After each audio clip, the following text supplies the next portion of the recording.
Hello children, I am Vishali Agrawal and I am your science teacher and today's topic is how nutrients are replenished in the soil.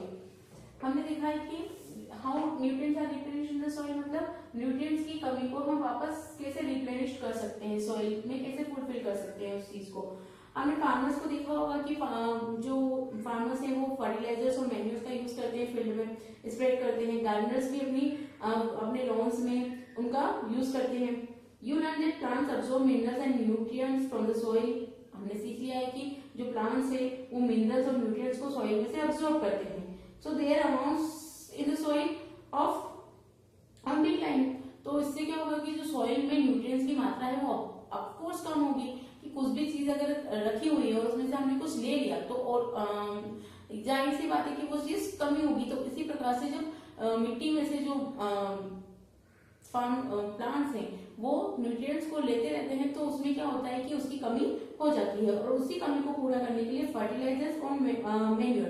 Fertiliser और manure में क्या रहते हैं, nutrients रहते हैं. और किस किस टाइप के न्यूट्रिएंट्स होते हैं, नाइट्रोजन रहता है उनमें, पोटेशियम, फास्फोरस एटसेट्रा. इस टाइप के न्यूट्रिएंट्स उनमें मौजूद रहते हैं. इसीलिए फार्मर जो है वो फर्टिलाइजर्स और मैन्योर्स का यूज करते हैं अपनी फील्ड में.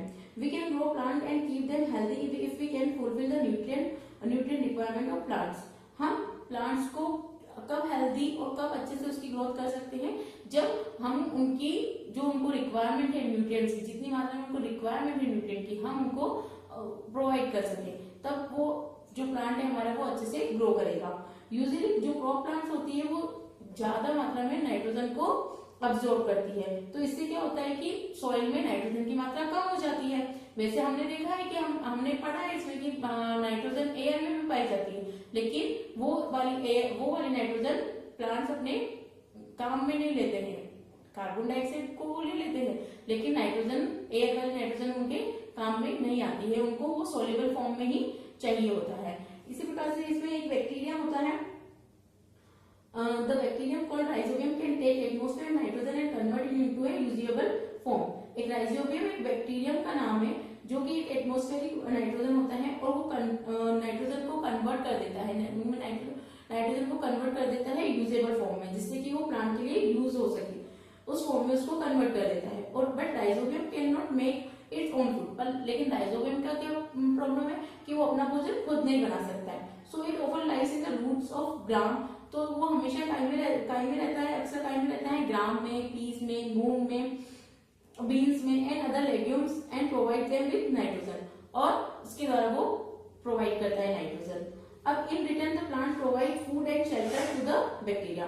अब प्लांट को क्या मिल रहा है, इससे प्लांट को मिल रहा है नाइट्रोजन मिल रही है, तो प्लांट रिटर्न में क्या करता है, उसको फूड एंड शेल्टर प्रोवाइड करता है. तो इनकी जो रिलेशनशिप हो गई, प्लांट और राइजोबियम की रिलेशनशिप जो हो गई वो क्या हो गई, सिम्बायोटिक रिलेशनशिप. कौन सी रिलेशनशिप हो गई, सिम्बायोटिक रिलेशनशिप. तो हमने क्या पढ़ा कि they can reduce the use of nitrogenous fertilizer. हमें कम नाइट्रोजियस फर्टिलाइजर की यूज करना पड़ेगा अगर हम ग्रो करते हैं किसकी, अगर हम उन प्लांट को ग्रो करते हैं जिसमें कि लेग्यूमस प्लांट्स को अगर हम ग्रो करते हैं तो हमें फर्टिलाइजर्स और मैन्यूर्स को डालने की कम जरूरत पड़ेगी, क्योंकि इनमें लेग्यूमस प्लांट में नाइट्रोजन वो हमें इजीली प्रोवाइड कर देता है. इसलिए हमें फर्टिलाइजर और मैन्यूर को कम यूज करना होगा. तो इन दिस चैप्टर हमने इस चैप्टर में काफी सारी चीजें सीखी है, जैसे ऑटोट्रॉफ्स क्या होते हैं, only a few plants are parasitic और सेप्रोट्रॉफिक प्लांट्स के बारे में, पैरासिटिक उसके बारे में. तो ये चैप्टर हमारा यही खत्म होता है. इसकी एक्टिविटी हम आपको पीडीएफ बनाकर प्रोवाइड करो.